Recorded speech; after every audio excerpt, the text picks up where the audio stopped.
Americans into correctional facilities. That's nearly 1 in every 100 people. Most states count incarcerated people at their prison location rather than at their last known address for purposes of redistricting. This inflates the power of the predominantly white and rural areas where prisons are often located at the expense of cities and communities of color, which suffer the brunt of mass incarceration. For redistricting purposes, counting people where they are incarcerated skews political power. It swells the representation and voting power of typically rural and heavily white prison districts and diminishes representation and voting power for the districts from which people disproportionately are sent to prison. And given that all but 2 states in the nation have felony disenfranchisement laws, people in prison suffer a dual injustice. Individuals are added to the population counts of the districts where they are incarcerated rather than their home districts where their families might still live and where they likely will return upon release. However, they cannot vote and therefore they have little power to shape representation in even the districts where they technically count. This decision to count incarcerated people in the wrong place interferes with equal representation in Michigan and in virtually every state. We are so pleased that you have joined us tonight to learn about this very important issue. I want to take some time to thank our co-sponsors, folks who are co-hosting tonight's screening. We have several organizations who also care deeply about this issue. They include Voting Access for All Coalition, Great Lakes Beacon, Michigan Liberation, Michigan Collaborative to End Mass Incarceration, Nation Outside, and Restorative Justice and USIV's group at the First Unitarian Universalist Congregation of Ann Arbor. Following this screening, we have an engaging panel, including the filmmaker of Drawing the Line, organizers and community leaders interviewed for the film, and directly impacted by this unjust practice of prison gerrymandering. We look forward to engaging the panel and answering your questions following the screening of this 50-minute film. Feel free to post your questions in the chat during the movie, and we will try to answer as many as possible. And now, introducing Drawing the Line, inside the effort to end prison gerrymandering.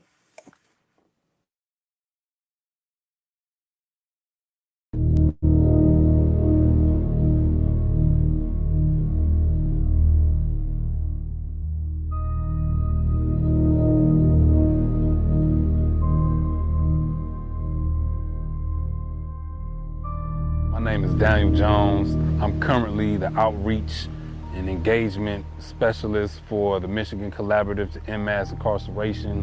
I'm a consultant with American Friends Service Committee's Michigan Criminal Justice Program, chairperson for Voting Access for All Coalition, board member for Nation Outside, formerly incarcerated. I served 23 years on a life without parole sentence from the age of 16 to 39.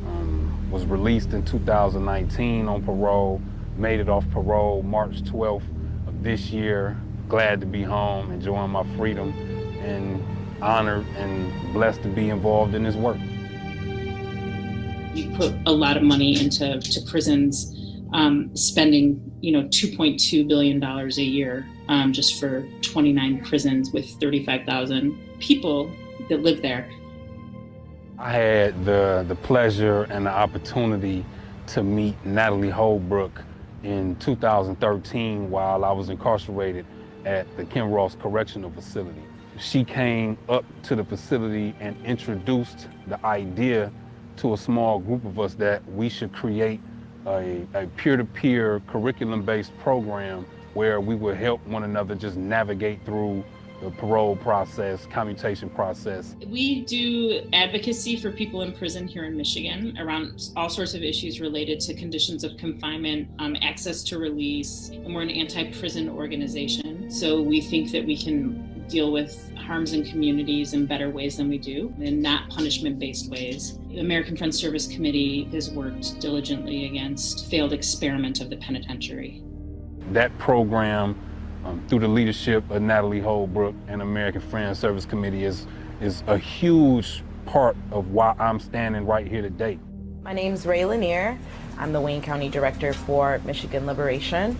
And Michigan Liberation is a grassroots power building organization that centers folks directly impacted by the criminal legal system. And our goal is to transform that system into something that produces real accountability, real safety, real transformative communities. My name is Booker T. Walker. I am a clean slate organizer with Michigan Liberation. We advocate for the community. We're the voice of the voiceless. Upon my release, I was able to meet the brother Booker Walker. When I first came home, Michigan Liberation was engaged in the community and had community events where people could come out and share their concerns about, reforms to the current justice system. My name is Dr. Rita Shah. I am an associate professor of criminology at Eastern Michigan University. My research areas are mostly in probation and parole, focusing on what the systems do, how the communities in which the buildings are located impact those who are under supervision, but also then sort of questioning what we mean when we say by rehabilitation.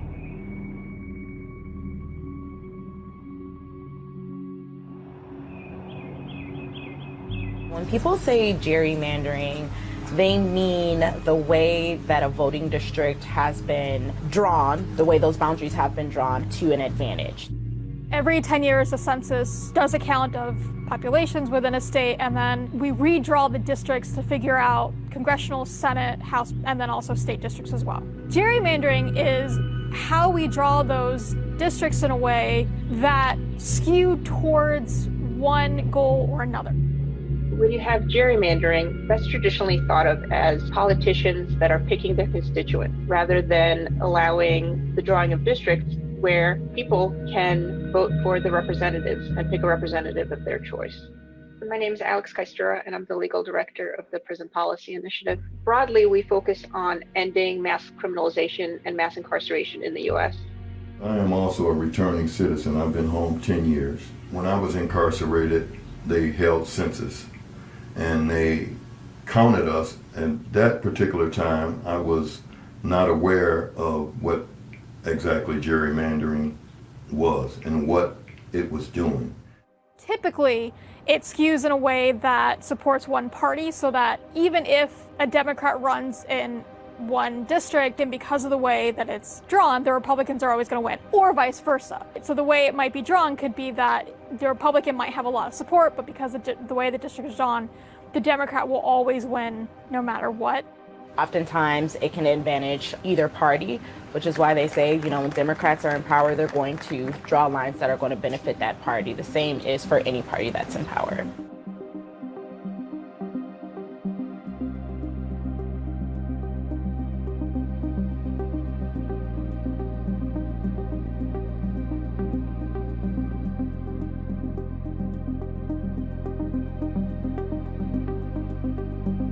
Prison-based gerrymandering is when you're packing a voting district with incarcerated individuals.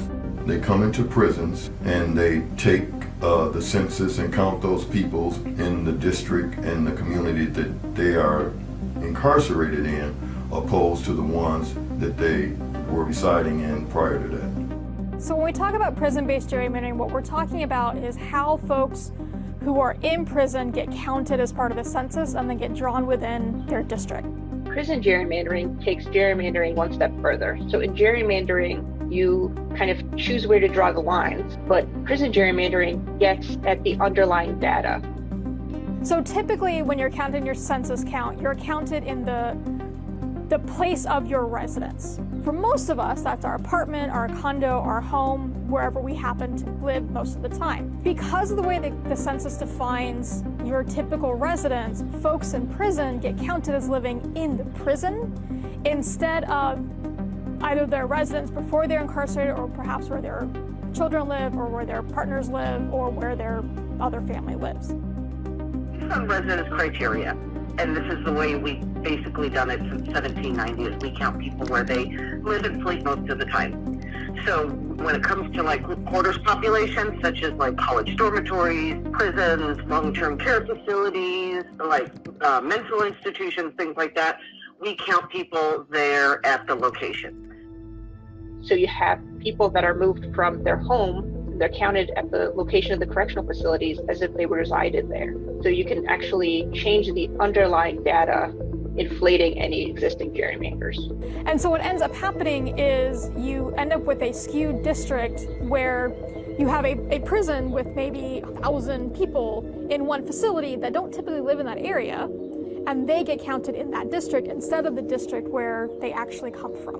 And when you have mechanisms like prison gerrymandering, people see loopholes that they can exploit, and this is one such thing. So actually what people do is that they count you in, but you're counted out at the same time. So when you look at the way prison gerrymandering works, is you see groups of prisons being lumped into certain districts, and anybody who lives outside those districts, and really anybody who lives outside of the single district that has the incarcerated population that's being used to pad it out, everybody loses representation to that single district that is able to claim the most kind of ghost constituents. My name is Sylvia Santana. I am the state senator for the 3rd District in Michigan, which encompasses Detroit, Dearborn, and Melvindale. When you think about representation in the state, accounting for individuals at the prisons, those districts have 4 to 5% more population based off the prison population that we're accounting for. So if you were to shift that number in those individuals based off their actual residency, where they're going to return to, where they reside if they were not in prison, it makes a significant difference when it comes to a shift of how they're represented here in the state. It's Sarah Anthony, and I serve as state representative for the 68th House District, which includes the city of Lansing and Lansing Township. I'm the first African-American woman to serve in this capacity, and just a proud Lansing resident. Born and raised, absolutely love my job. Every 10 years when we've had the opportunity to redraw the maps, this has come up, I'm sure. Noticing that we have a county where 50% of the population is incarcerated, like that has come up. And the state legislature has chosen time and time again to continue to absorb that. Because you've now shifted the folks who would count in their communities to a community that they don't actually live in, that they aren't actually a community member of, you've now skewed it so that the district where the prison is located has a stronger vote.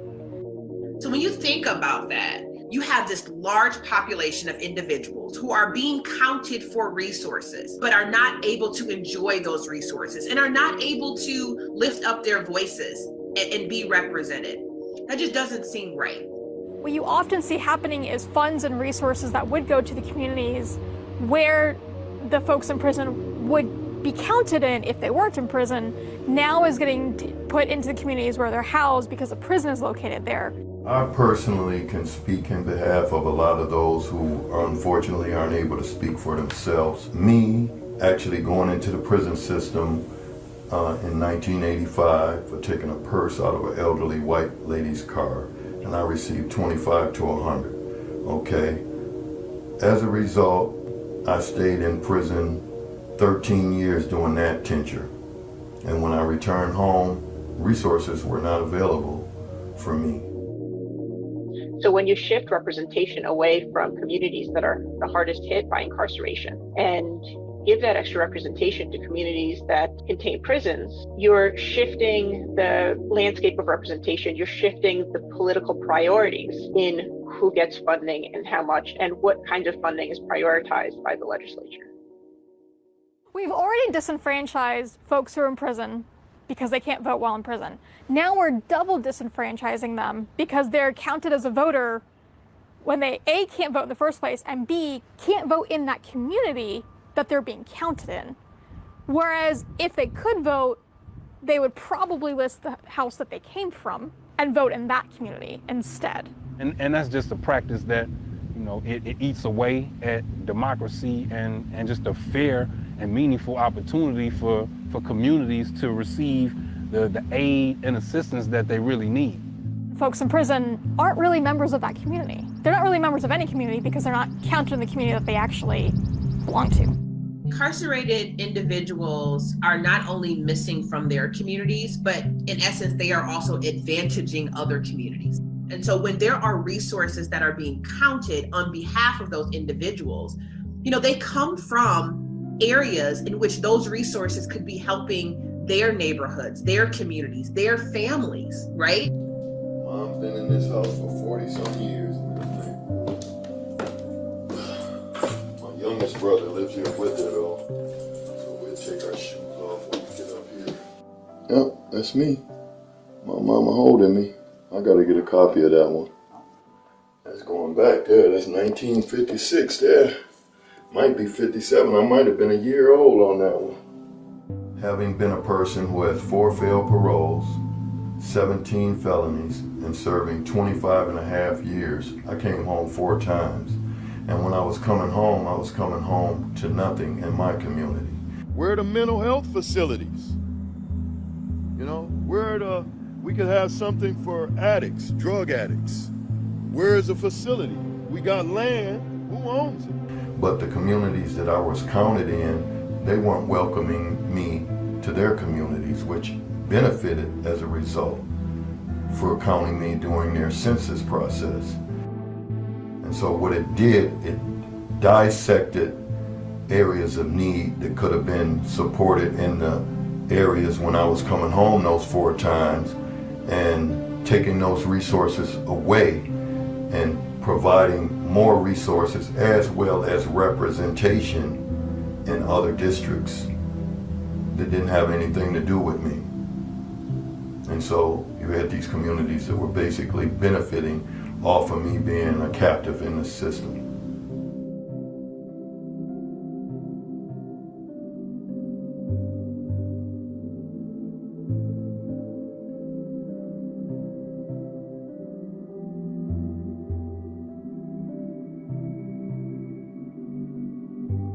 One thing that's interesting about Michigan is that the state already acknowledges that prison gerrymandering is a problem. They have statutes in place that require cities and counties to address prison gerrymandering for their local redistricting efforts. So when you're drawing a city council district, you're not allowed to use that state prison, claiming that the folks who are incarcerated there are residents of that city, for drawing the local city councils. And when you look at the election laws that we have, 8.11, Section 2, it talks about not accounting for individuals who are in a prison as population that is temporary, just like any other thing, like if you're in college or what have you. An end to prison gerrymandering at the state level would basically just apply that same acknowledgement that prison gerrymandering should be avoided to the state legislative districts. The law doesn't allow for us to use the prisoner population in our census tract numbers, because then our commissioner districts would be out of proportion. So we always back the prisoner count number out of our total population number. Now, the facts around incarceration don't actually match what the residence rules are for other folks. For example, you have boarding school students who are counted at home, even though they live and sleep most of the time at the location of the boarding school. Now, you take somebody who's incarcerated for a few months, that's essentially a very similar residence circumstance, but they're still counted at the location of the facility, even though they're not incarcerated for very long, or if you are incarcerated, you're moved between facilities. So there's no reason to be counted at the location of the facility you're in on census day anyway. People don't even look at it like that. It's not like you're a permanent resident at an institution. I've seen people arrive at an institution the same day and then get transferred the same day. The way that the statutes were written for the cities and counties to address prison gerrymandering actually left a loophole as well. So they state that anybody in a state facility shouldn't be counted. But there's now a federal facility in Michigan. So that county that contains the federal facility is impacted, which really just goes to show that this should be fixed at the federal level rather than trying to have every state struggle with this at every level of government.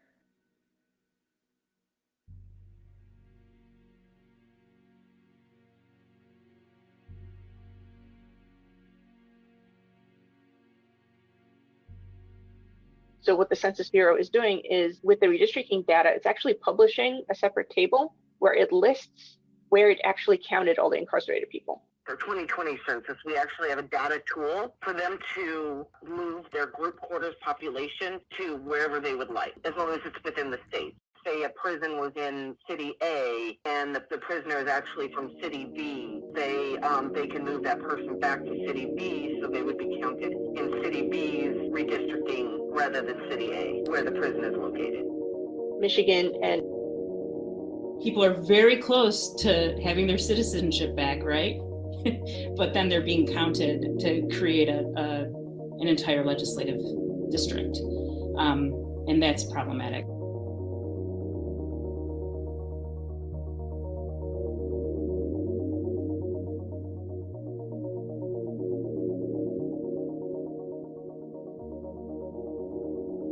in the case of a district like District 70, you have a district that wouldn't meet population requirements, but for the prison population.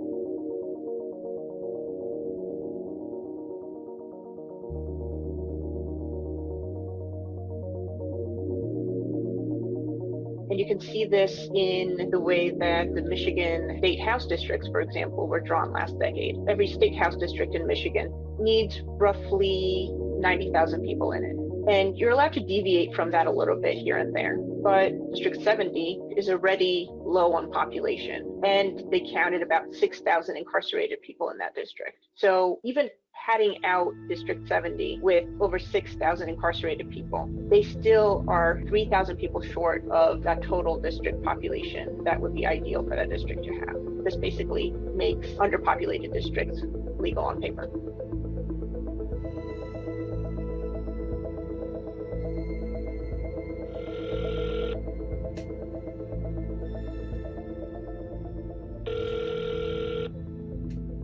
Thank you for calling the office of Representative Pat Altman. I've had a close relationship with Pat Altman.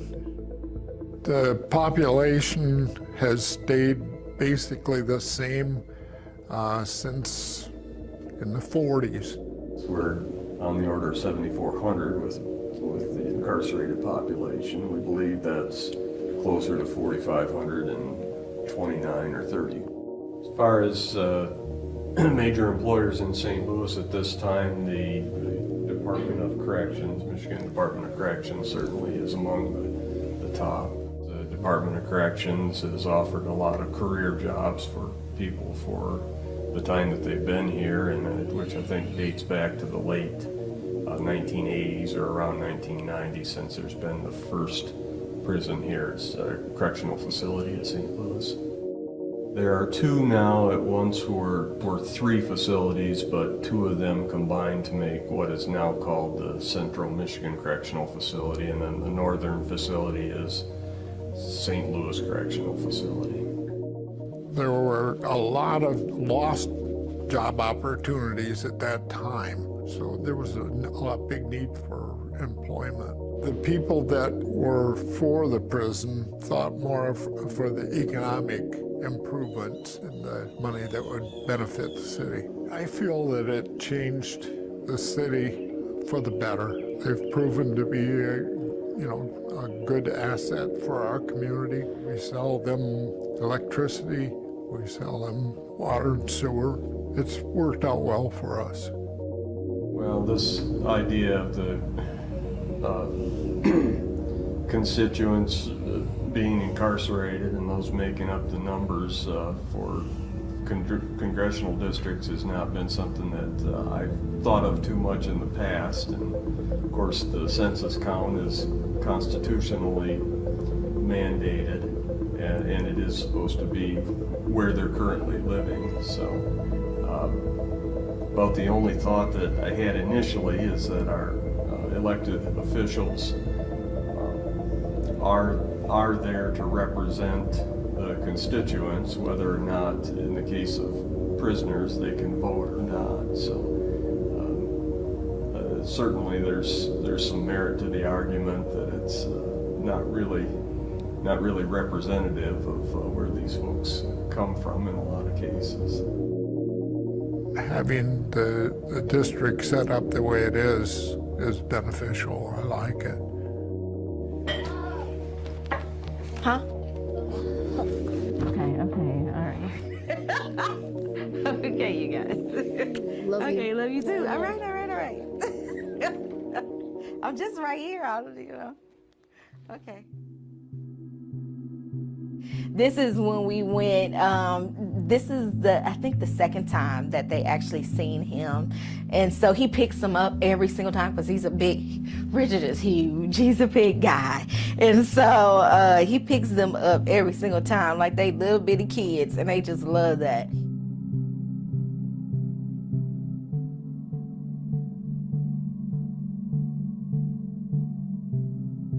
Every time I talk to Richard, he does tell me that, it's generations that have worked in the prison community, that they lived in that area. They're living in that rural community. And so it's not that many people.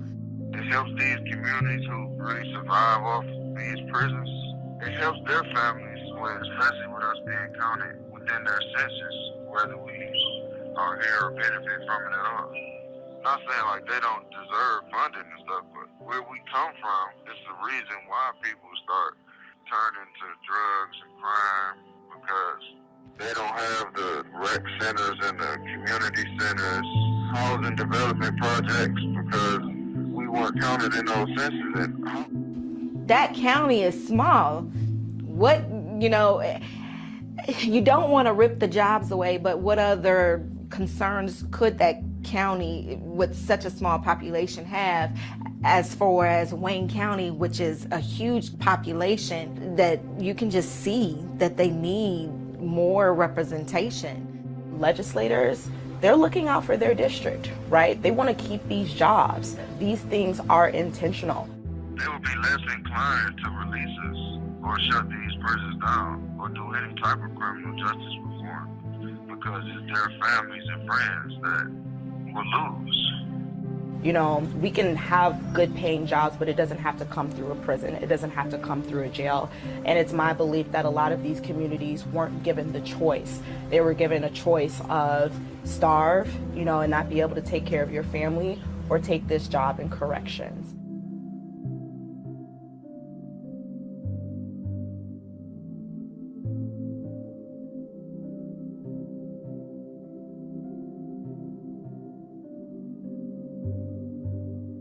Oh, this was houses. This whole block. Every block had houses. What happens is that with gerrymandering, you're taking people who are being incarcerated, many times often because of mental health, because of substance abuse, or because of being poor, because of being black. You understand?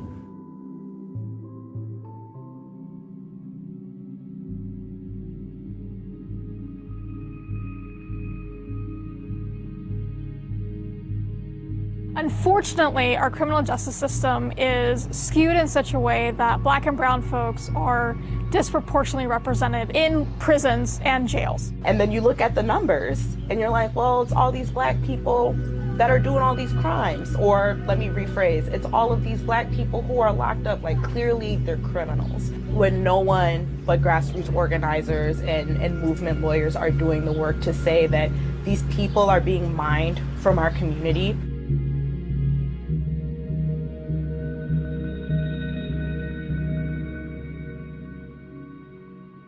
When you look at my county where I live at, which is Wayne, seat of Detroit, folks from my county make up over 40% of the population in the Michigan Department of Corrections.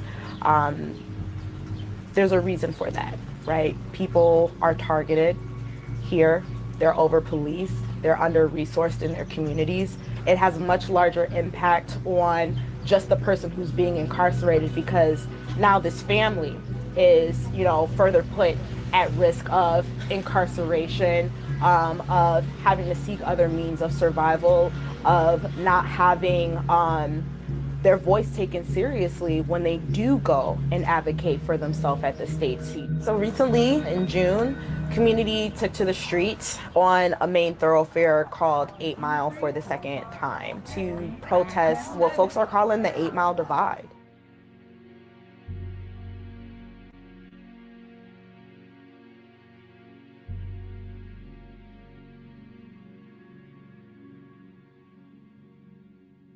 Most people may know 8 Mile from Eminem's movie. It is a real place, but the history of 8 Mile is, much darker than what was shown in that movie. It is a main through line through Metro Detroit, the 3 counties that make up Metro Detroit. So that's Oakland County, Wayne, and Macomb. And each county has different makeup. So Wayne County, where Detroit is very black, very brown, seen as very poor. You have Oakland County, which is very white, very affluent, one of the most affluent counties in the nation. And then you have Macomb County, which is also very white, but it has some rural elements to that area. The spot where all these 3 counties converge is at a spot called 8 Mile and DeQuinder. And if you look at it, it's all smashed together. Everything looks like the exact same, but there's these 3 counties. 8 Mile is notorious for picking people off regularly who are black, who are brown, and putting them in this pipeline into the carceral system.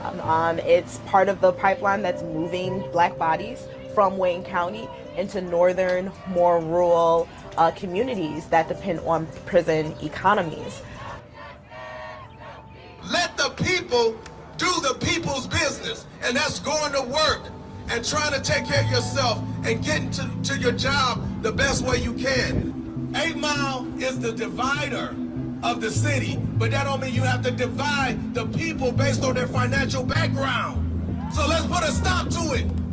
What do you want? Justice. When do you want it? What do you want? When you gonna get it?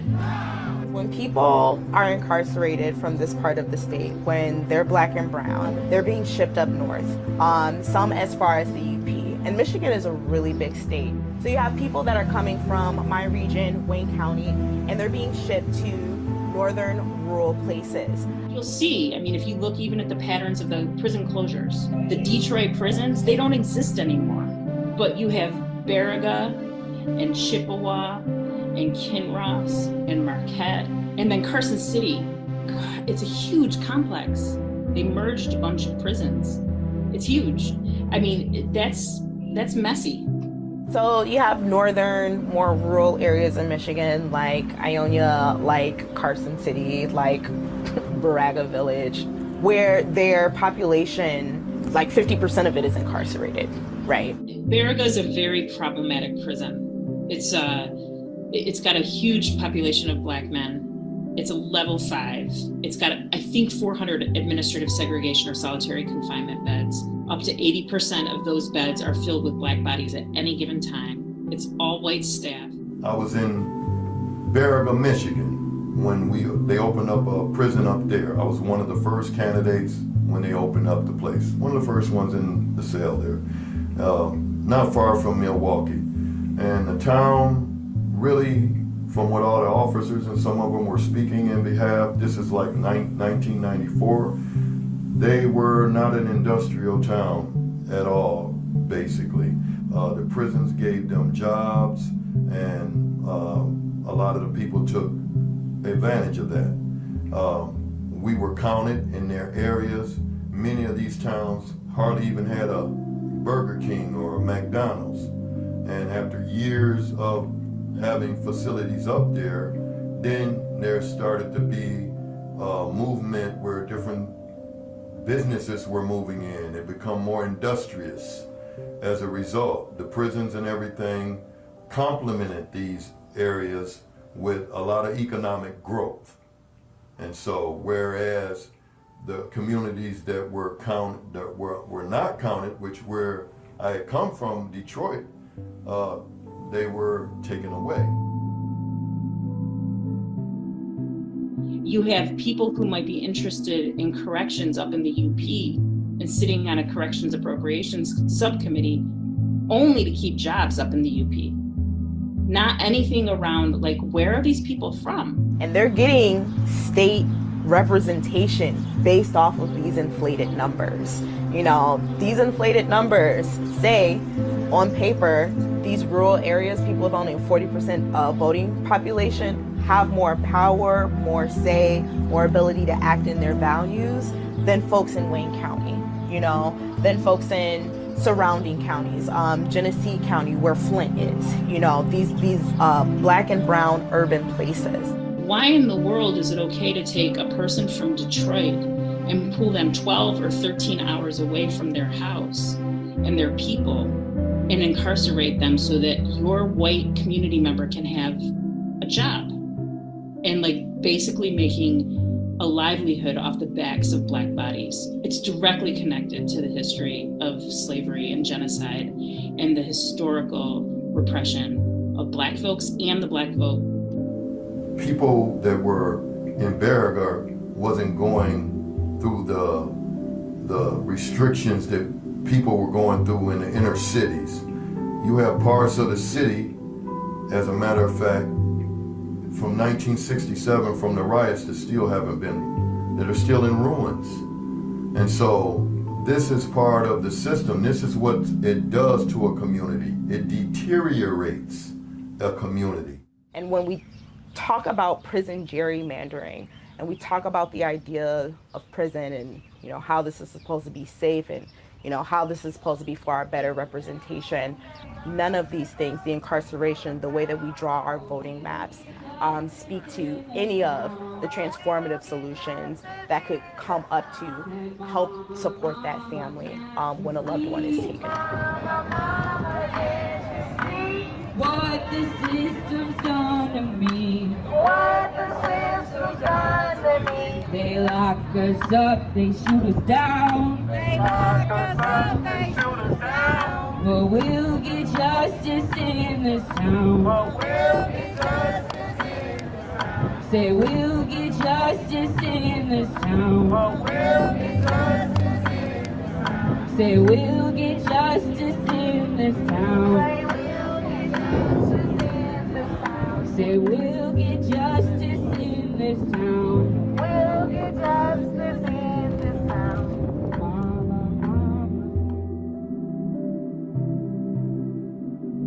Pep, Penelope, come on in. You got socks on, you see they shoes. I've been on prison yards actually that were smaller than this, in my backyard. You can imagine that. And so for me to be here is just a blessing every day, my own, something I can call my own. This was definitely not what I saw myself doing when I came home.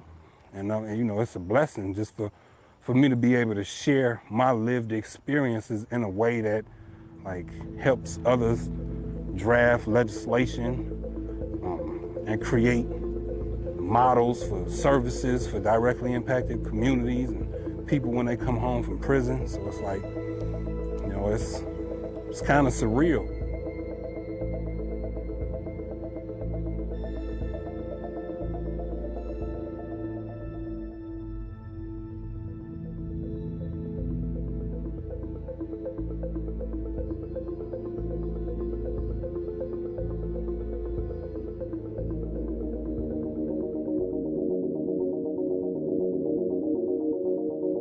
Representative Sarah Anthony introduced House Bill 4276, which seeks to end prison gerrymandering in the state of Michigan by counting people that are incarcerated at their pre-incarceration addresses. And there was also a Senate bill introduced by Senator Sylvia Santana, that's Senate Bill 151, which seeks to do the same thing. It's plain language, clear cut.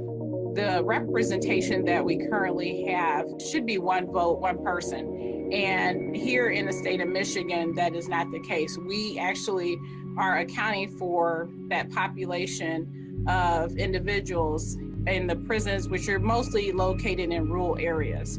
And so when you look at how those people are being accounted for, when they go back to their local communities, they don't have the representation that is equivalent to their actual districts because they're being accounted for as a population, a part of where the prison resides. This legislation would ultimately ensure that incarcerated individuals, you know, men and women who are in our facilities, just would not be used as a springboard to further anyone's political agenda. That's really what these bills are designed to do. The impact that it would have is that when you think about how we look at our prior census that in 2010, we have several districts in the Senate seats as well as the House seats who have maybe a 4 to 7% increase of their population based off of the prison population? This would be huge, right? It's not the silver bullet. It's not like the full solution, but it does continue to entertain the dialogue of prison gerrymandering and start to repair some of this historical harm.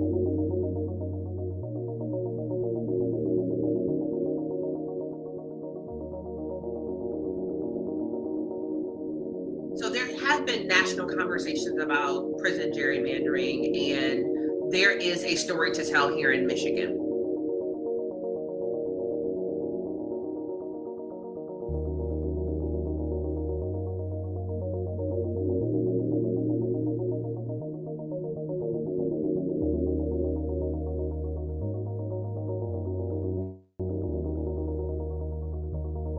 It's a conversation that is changing and has been changing since the 2018 ballot initiative. In 2018, the majority of our state cast a vote for fairer representation to make sure that their districts were more accurately reflective of the makeup of communities, right?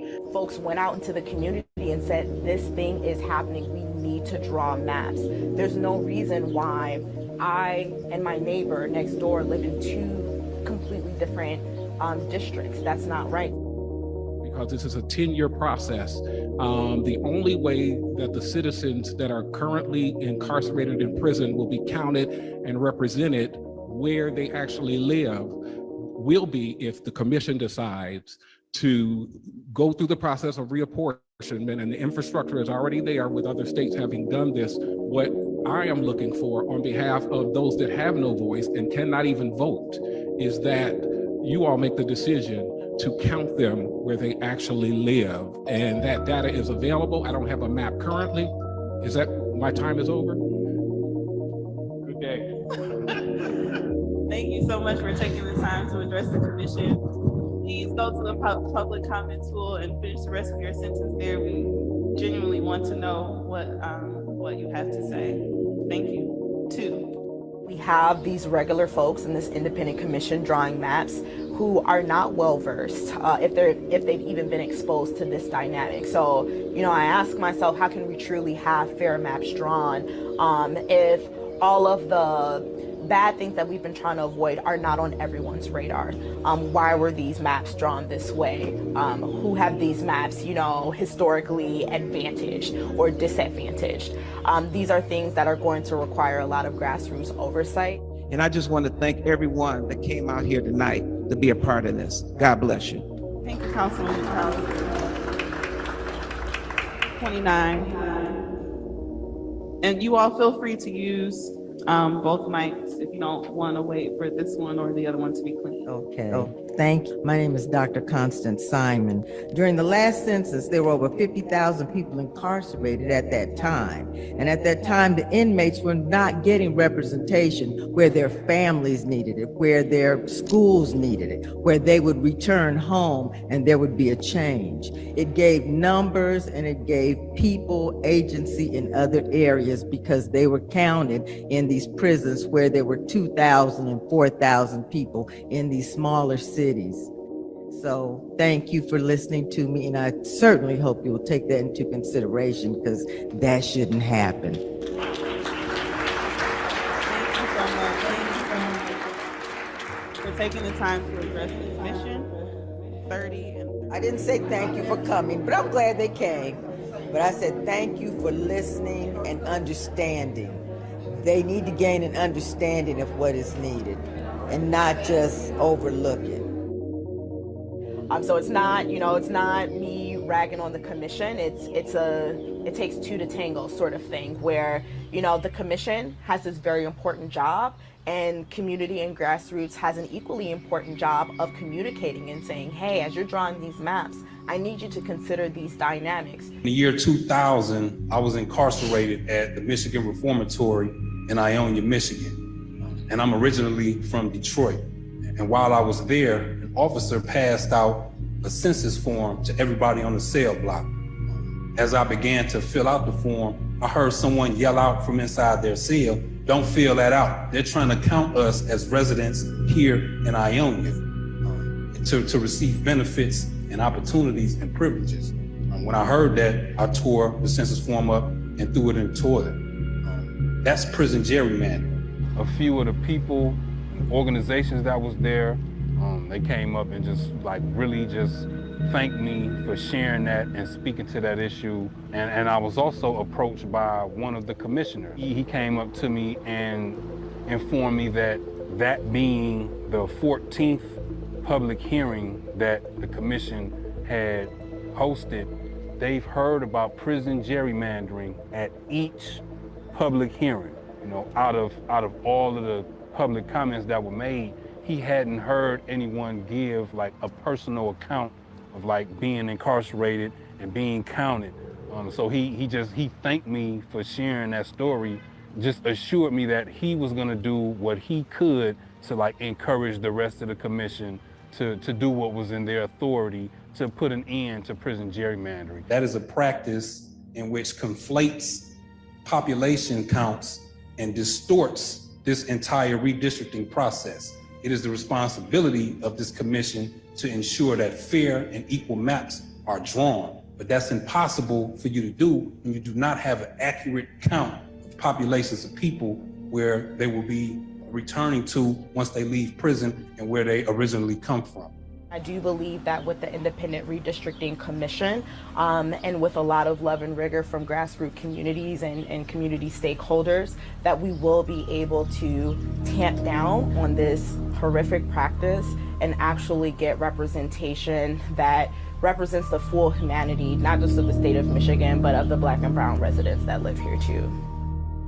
I encourage this commission to do what is in your authority to create these fair maps by counting people currently incarcerated at their pre-incarceration address, and do what you can to put an end to prison gerrymandering, which eats away at democracy and the fair and equal practice at people having representation in the communities in which they're counted in. Thank you.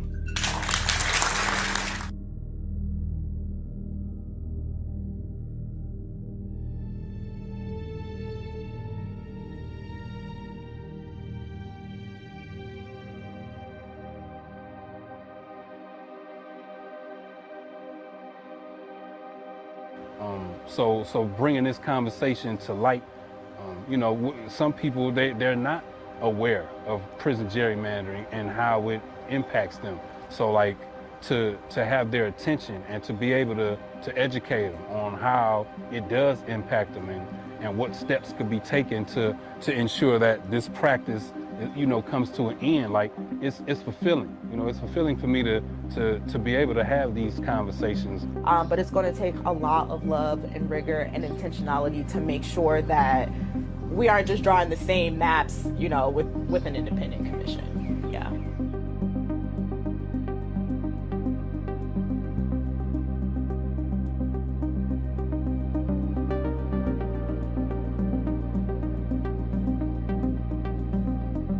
Folks are starting to really understand that their agency as an individual doesn't just come from like where you went to school from, you know, what your family background was like, but how you use that agency and how you use that power at the ballot box. And we going into every jail and we go fight and we go win.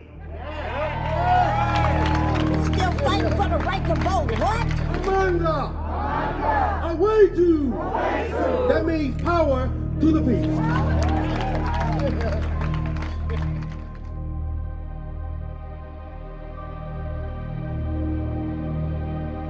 Peace and love. My name is Nicholas DeFell Buckingham. I am the campaign director for Michigan Liberation. Myself, formerly incarcerated. No big secret. There's a lot of us that is out here, right? Not just out here in this crowd, but there's a lot of us that are out here in the communities that have been impacted right here on 8 Mile, right? people know that while it affects Black and brown folks disproportionately, that there's a whole bunch of white folks and non-Black and brown folks who are being affected by this very spot as well. But folks started talking. Folks in Oakland County started talking to folks in Wayne County. Like, is this happening to y'all on 8 Mile? And folks in Wayne County were like, yeah, this is happening to us on 8 Mile. And Macomb County folks were like, hey, don't leave us out of the conversation. This is happening to us too. And people started talking and asking, you know, well, do we feel safer when they do this? You know what I mean? Like, are people being held accountable? And like, the answer was no to both of those. What the June action was a representation of folks from all 3 counties coming together saying that like, this needs to stop. This is not representative of community values. We are tired of people being mined from our community and put in these jails in places where no one looks like them, where they have no human ties. And this isn't a one-off thing. You can't just say, well, Wayne County, you know, you're being a brat and nobody else stands with you, because we have Oakland County, who's a power holder. We have Macomb County, who's also a power holder, saying we don't agree with this too.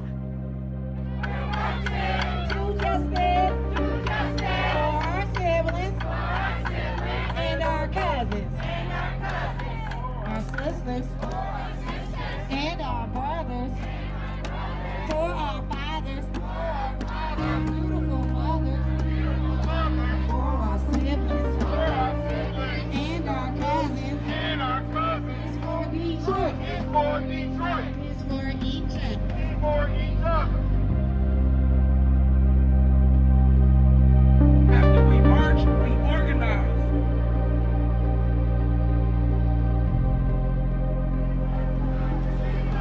Show me what democracy looks like. Show me what democracy looks like.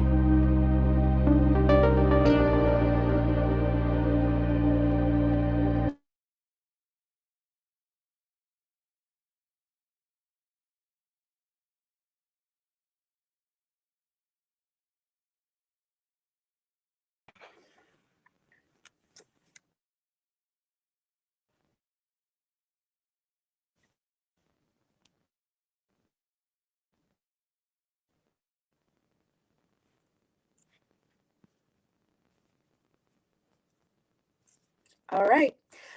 Hello, everybody. This is Ray Lanier again, Wayne County Director for Michigan Liberation, she, her pronouns. Want to thank everybody again for joining us to learn about this very important issue around prison gerrymandering. I want to take a brief moment to rerun through some facts. So our current mass incarceration crisis has thrust over 2.3 million Americans into the carceral system. That's nearly 1 out of every 100 person. Black people are incarcerated at 5 times the rate of white individuals.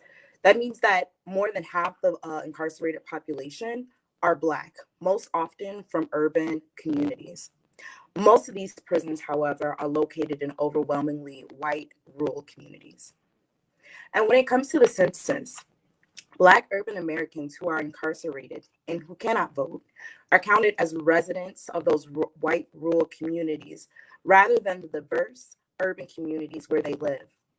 Hundreds of prison communities around the country, counties have a 10-to-1 ratio of racial overrepresentation. In other words, the portion of the prison population that is Black and can't vote is at least 10 times larger than the Black portion of the surrounding county. This siphoning of Black urban political power into white rural communities is the modern day version of the 3/5 compromise and violates the principle of one person, one vote.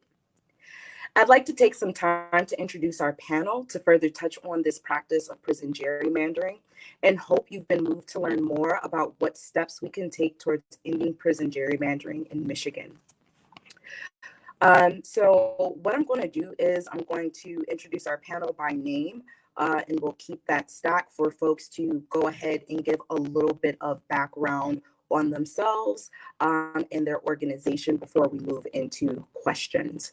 So I want to welcome Danny Jones of VAC and the Michigan Collaborative to End Mass Incarceration, Ashley Gordon of Nation Outside, Booker T. Walker of Michigan Liberation, and our filmmaker, Evan Coots of Great Lakes Beacon. I want to welcome you all and give you all the opportunity to introduce yourself. Well, thank you, Ray. Of course, my name is Daniel Jones, and I am here as the Outreach and Engagement Coordinator for, of course, the Michigan Collaborative to End Mass Incarceration. And I am also Chairman for the Voting Access for All Coalition. It's an honor to be here. Thank you. Good evening, everyone. My name is Ashley Golden. I'm the statewide program director for Nation Outside. We are a grassroots and advocacy organization entirely led by the formerly incarcerated, and it is our mission to drive policy and practice reforms that build transformative systems of support for our people coming home. I am formerly incarcerated, and it's a pleasure to be here. Thank you, Ray. Yes, and my name is Booker T. Walker. I'm also with Michigan Liberation, and I am here as a clean slate organizer currently in the organization, and I'm here fighting and advocating for the community, also running a prison ministry. My name is Evan Coots. I am the director of the film. I work for Great Lakes Beacon. We're working on documentary films about Michigan residents and the relationship between each other and our state government and representation. And so we're going to keep working on stories like this as we go forward with this. And just want to thank everyone for tuning in, and hope you enjoyed the film.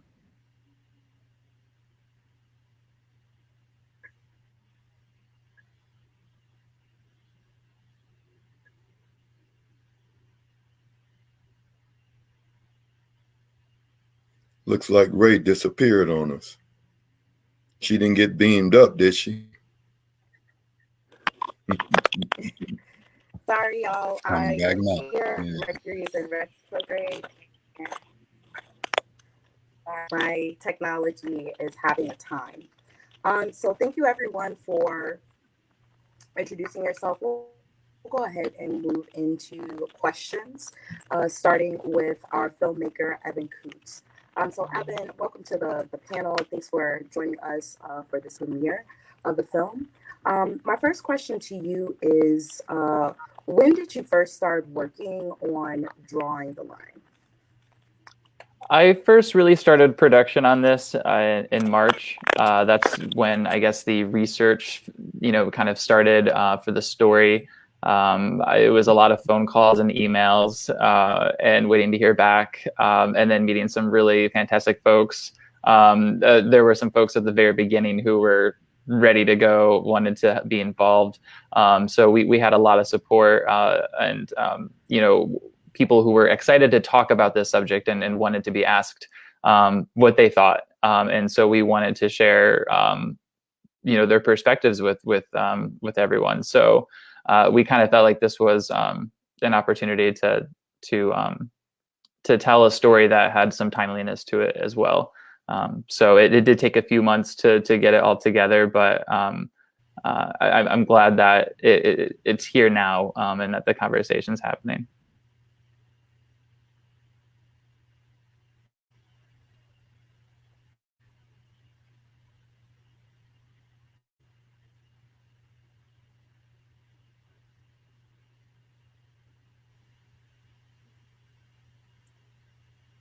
We may have a connection issue. That's all right.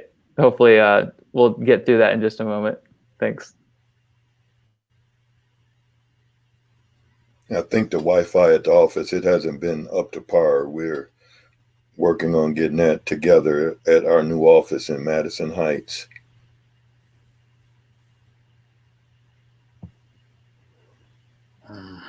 And if I could, I'd like to answer that question that's in the comments around, will the commission have access to the true addresses of incarcerated people so they can count them there? To my knowledge, the commission will not have that data, but the MDOC will. So in the event that prison gerrymandering is done away with, that's the easy fix for the MDLC to be able to count people on paper at their pre-incarceration addresses. I hope that answered your question.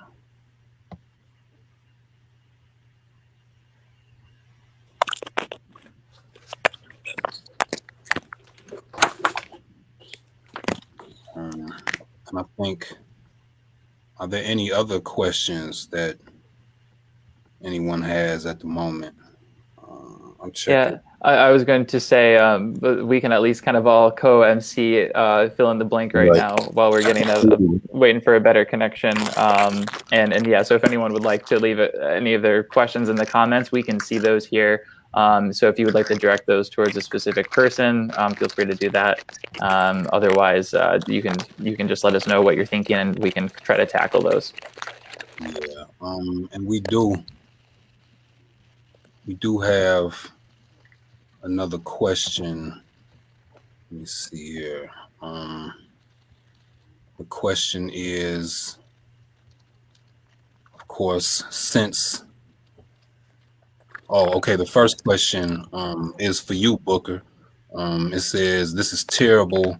Why does it seem that just recently there's been a push to end prison gerrymandering? Has there previously been any effort to end prison gerrymandering in Michigan?" Okay. Being that I was formerly incarcerated myself, I wasn't aware of it really myself, the full dynamics of it, until coming home. It's just like a history that has been hidden. Some of us just are finding out about Juneteenth the last few years. It was part of the dumbing down system of when we're looking at the layers of systematic racism.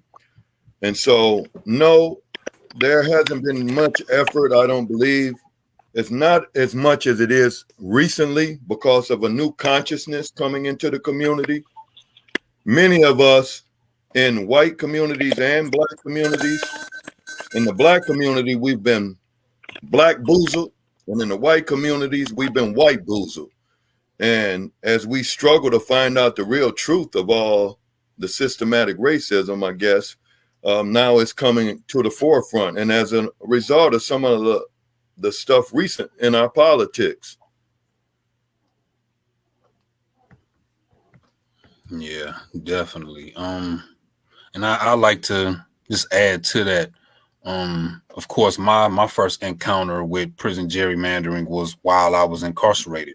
And then when I came home and got involved with, justice reform efforts, my work with the Voting Access for All Coalition, we became aware of the Michigan Independent Citizens Redistricting Commission, redrawing these lines.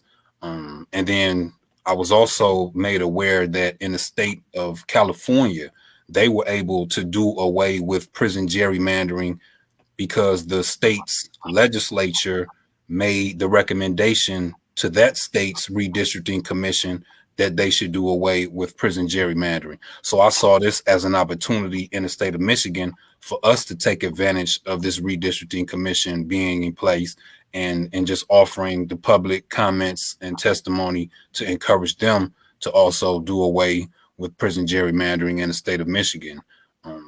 And that's currently like where the status of things are now, which I believe is another question that's also in the chat box for the panel to discuss.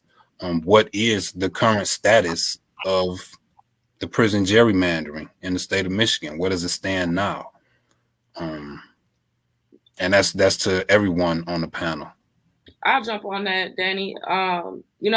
And the people have already spoken, right? In 2018, recognizing the need for objectivity, right? There was a ballot initiative, and the people overwhelmingly voted against these racist, unfair practices. And that's how the Independent Citizens Redistricting Commission was even formed in the first place. But unfortunately, we still have to worry about this. We might not be able to get this thing changed until 2030.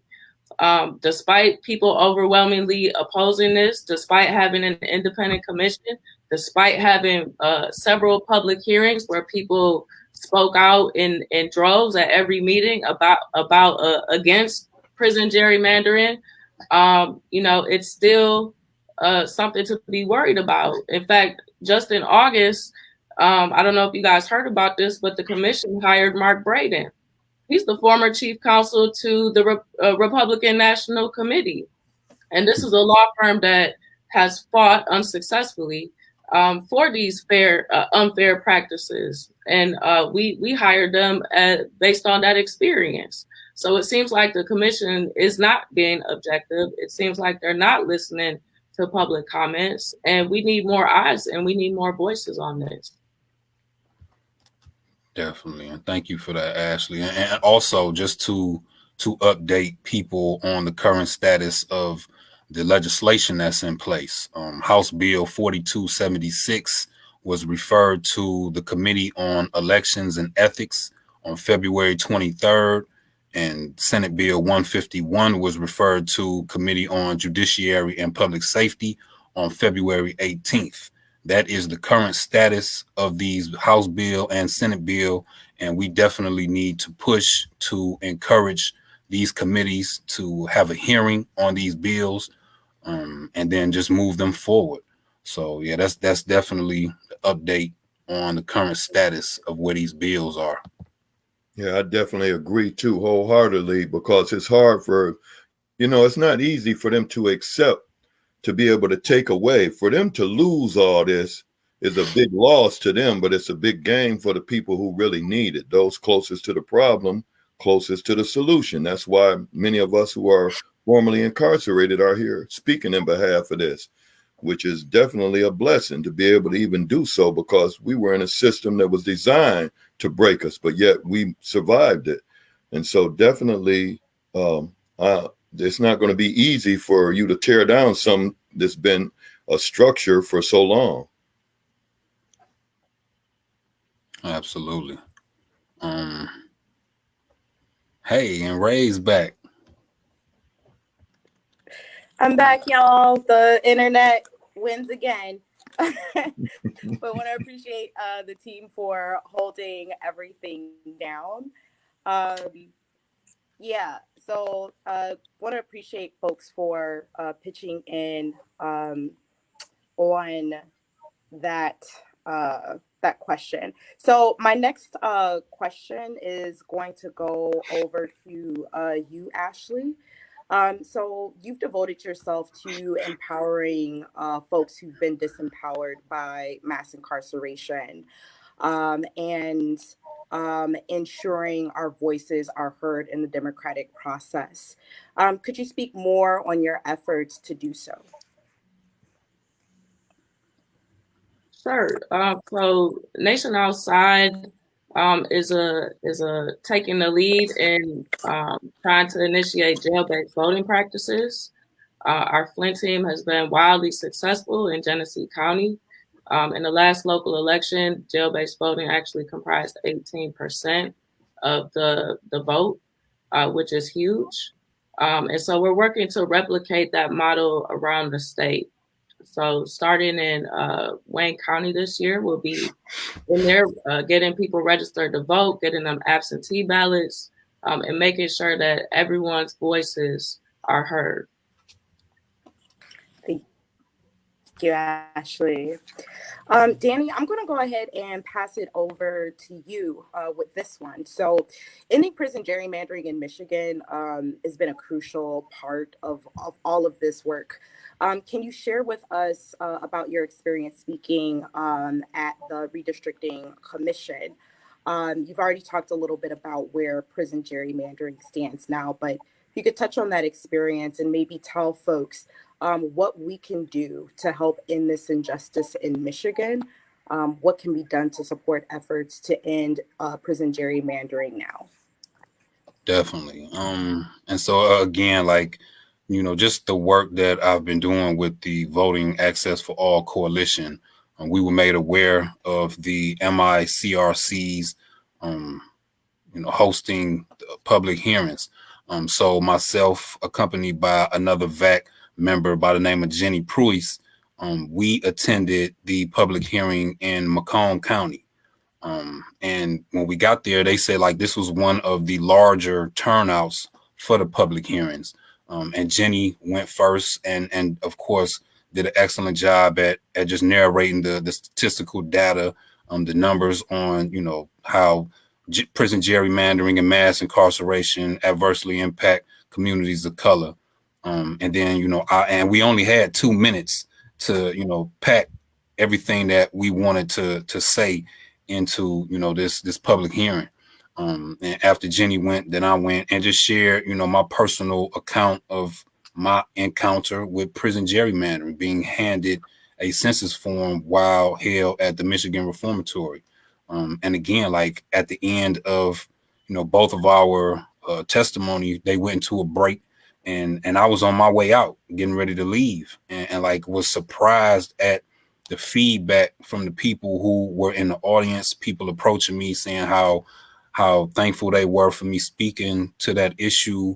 They had no idea that it was going on. I was able to meet with the northern branch of the NAACP, who said they would love to have me come and, you know, speak to their group about prison gerrymandering.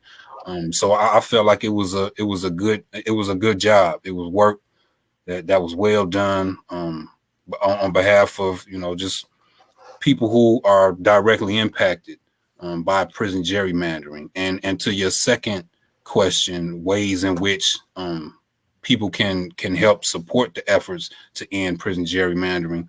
There is still time for people to make public comments on the Michigan Independent Citizen Redistricting Commission's website.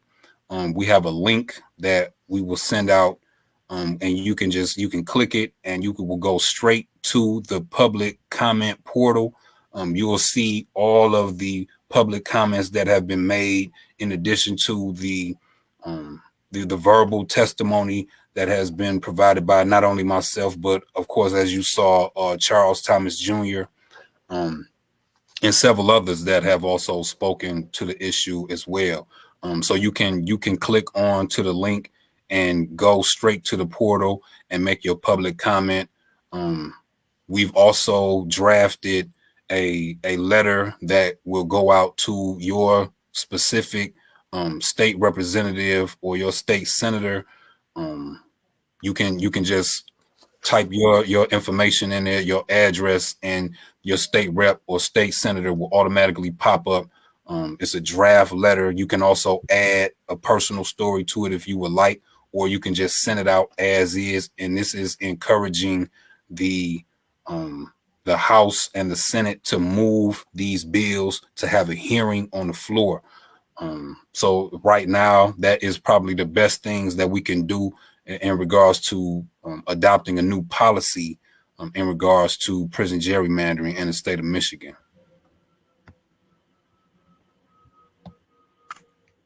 Thanks, Danny. Daniel, appreciate that.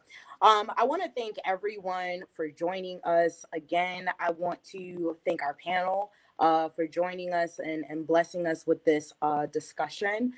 Just want to give everyone who's on the panel an opportunity to say your name and share your or contact info for those who may want to become involved. So we can start with Danny, followed by Ashley, Booker, and then Evan. Daniel Jones, Michigan Collaborative to End Mass Incarceration, Voting Access for All Coalition. And please join us October 14th at the state capitol for the NLA rally advocating for second look legislation. Thank you.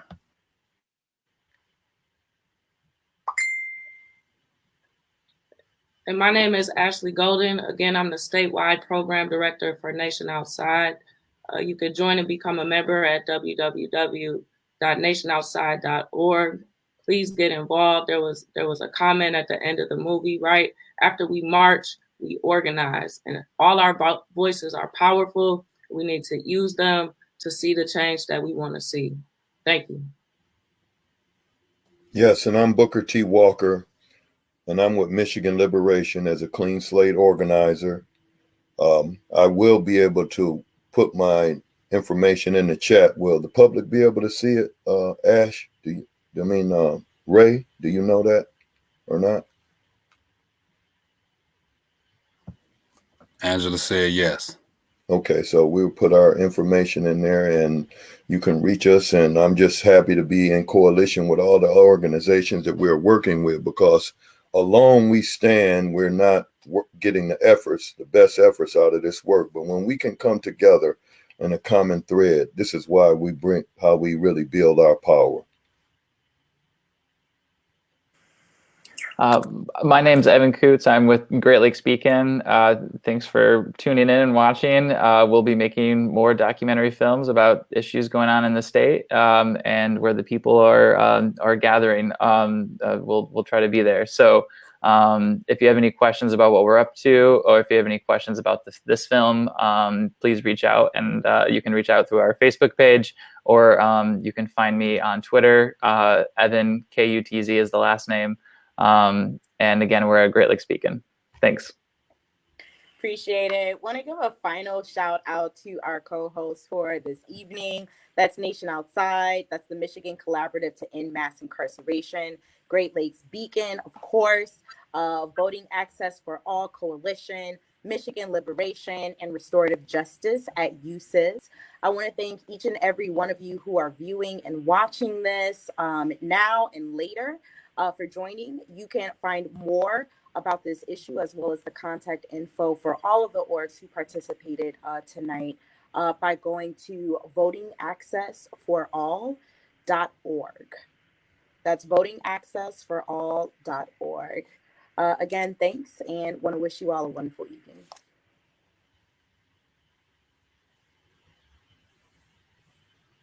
Thank you, Ray. Thank you so much. You did a good job. And I just like to say that I appreciate the passion for Evan stepping up out the box, my man, to come up with this video. And when he did this video, I made it clear. I said, you know what? This ain't the only thing we're going to be talking about. We got some more work to do. So Ashley, you, Daniel, and all y'all, and Ray, when we got these ideas, let's collaborate together and let's get this work done. It's amazing what we're getting done.